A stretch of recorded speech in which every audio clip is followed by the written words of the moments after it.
He's top-aided 3 consecutive Modern Opens. He is playing Kiki Court as expected. In Game 3 against Jessy Hefner, who's on Obzon. We'll go ahead and bring you into the game. A Scavenging Ooze on Hefner's side of the board and 3 lands on Jeff's. Now this is surprising. Every time I see Jeff play Kiki Court, there's always like 2 Birds of Paradise in play. Yeah, it's weird. None of them even died. I'm just... What are we doing, Jeff? Where's the... So popular technology going into this weekend for these black control decks has been to feature Kalitas, particularly to mess with these graveyard shenanigans. Hefner doesn't have any copies of that, but he does have Scavenging Ooze. There's 3 copies in the deck, and that's what he's going to use to shut off things like Eternal Witness out of Jeff's deck. Now, Jeff's combo kill, unlike Obzon Company, actually doesn't use the graveyard. Right.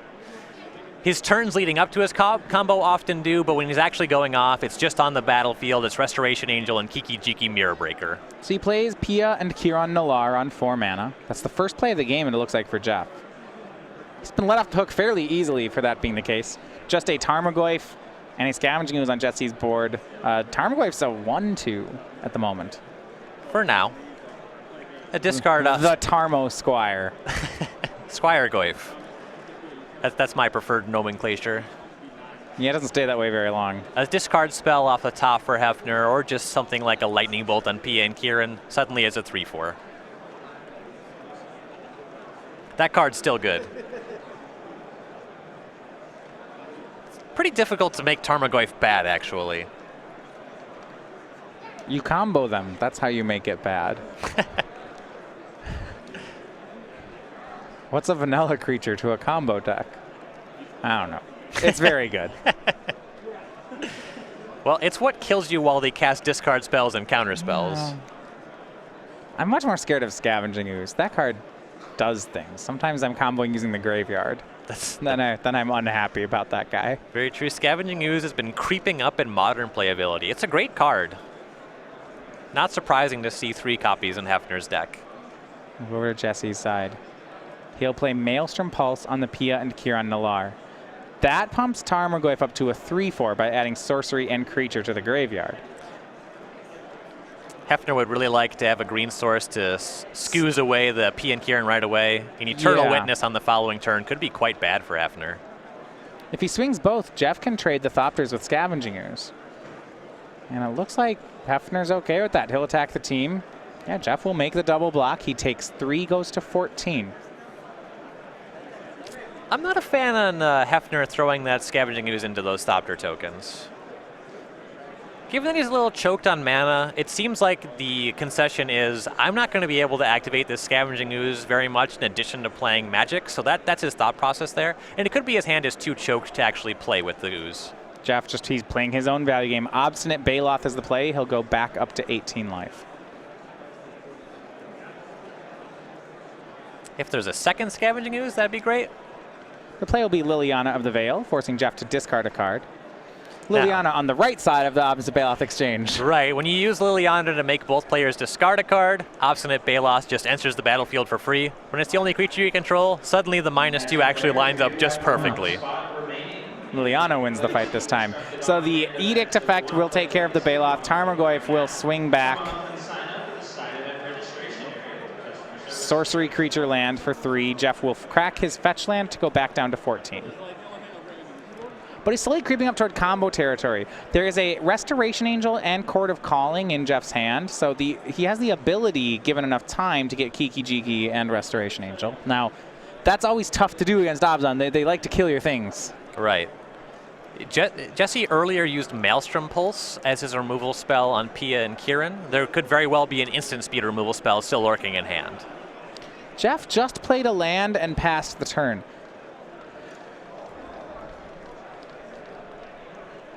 The value play he always has available is he can always Court of Calling for Eternal Witness to get back Court of Calling if he chooses to. Right. And here comes Tarmogoyf, still 3-4. Jeff will take the damage. Now Liliana pluses. Both players discard a card. Jeff's going to Court of Calling in response for 3. Getting Eternal Witness. Okay. Eternal Witness is likely to get back Obstinate Baloth, which will be Jeff's discard to Liliana. And he'll get back Obstinate Baloth and discard it to Liliana. And Jessy will discard the Engineered Explosives. Whew. Big turn of events here for Jeff. I wouldn't call it showboating necessarily, but Hoogland's... No, it's just a good play. Hoogland always gestures aggressively when he makes a play like this. We saw him just he toss the knows creature on the battlefield. You walked into this, buddy.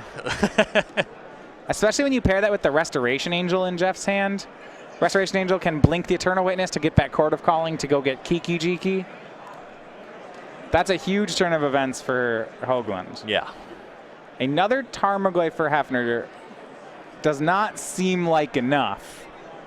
It is a 5-6, though. We hit Jessy discarded Artifact, and Jeff played an instant. Hefner would have benefited greatly from a targeted removal spell at any stage in this game. An Inquisition of Kozilek, a Thoughtseize, right. So we go back to Hoogland. One thing you need to watch out for is Jeff's ability to end step Restoration Angel, blinking Eternal Witness, and casting Court of Calling for 5 all in one swoop. And Hefner still choked on mana, still hanging out on 3 mana. It's just going to be difficult to keep up in this game whatsoever. Wall of Roots for Jeff.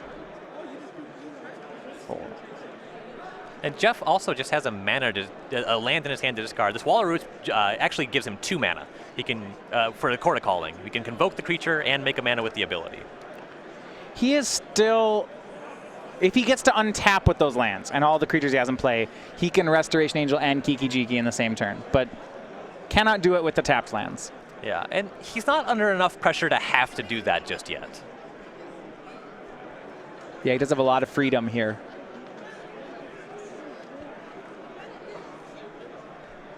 Liliana -2 will have Jeff sacrifice a creature. He'll get rid of Wall of Roots. That adds Planeswalker to the graveyard. These Tarmogoyfs up to 6/7s. They will swing. Eternal Witness will block 1 Tarmogoyf. And here's where Jeff may end up going for a combo. He's going to go for Restoration Angel. Targeting Witness, yeah. Does Hefner have Path to Exile or Abrupt Decay? Abrupt Decay will take care of the Eternal Witness. So well played here by Jessy to force Jeff's action first. If he'd gone for the Abrupt Decay first, then Jeff wins this exchange. Yep, putting his Liliana in the graveyard made this attack with the Tarmogoyfs just too big to not go for. It was a huge swing. Another land for Hoogland. And boy, does he wish he had that Court of Calling. Yeah. If he can find Kiki-Jiki, the win is on the board. Baloth did a lot of great work here, but the Tarmogoyfs are too big. That's what I get for calling it Tarmo Squires. It's now a 6/7. I told you this card is good. It's not real. 6/7s for 2 are good Magic cards. On the previous turn, if Hoogland just takes 12, his option, he could go for the Restoration Angel at end step, but it's unlikely that Hefner is going to do anything other than leave up Abrupt Decay. So it doesn't look like Jeff actually had good lines. A swing from Hefner. Hoagland's going to try to double block. When he does, Jessy Path to exiles one of Hoagland's blockers. In return, Jeff Path to exiles the unblocked Tarmogoyf. But when the dust settles, it'll be 1 Tarmogoyf on Jessy's side, nothing on Hoagland's side, 0 cards in Hoagland's hand, 3 in Hefner's. And if Hefner just plays another Tarmogoyf or even a Dark Confidant would be exceptional here.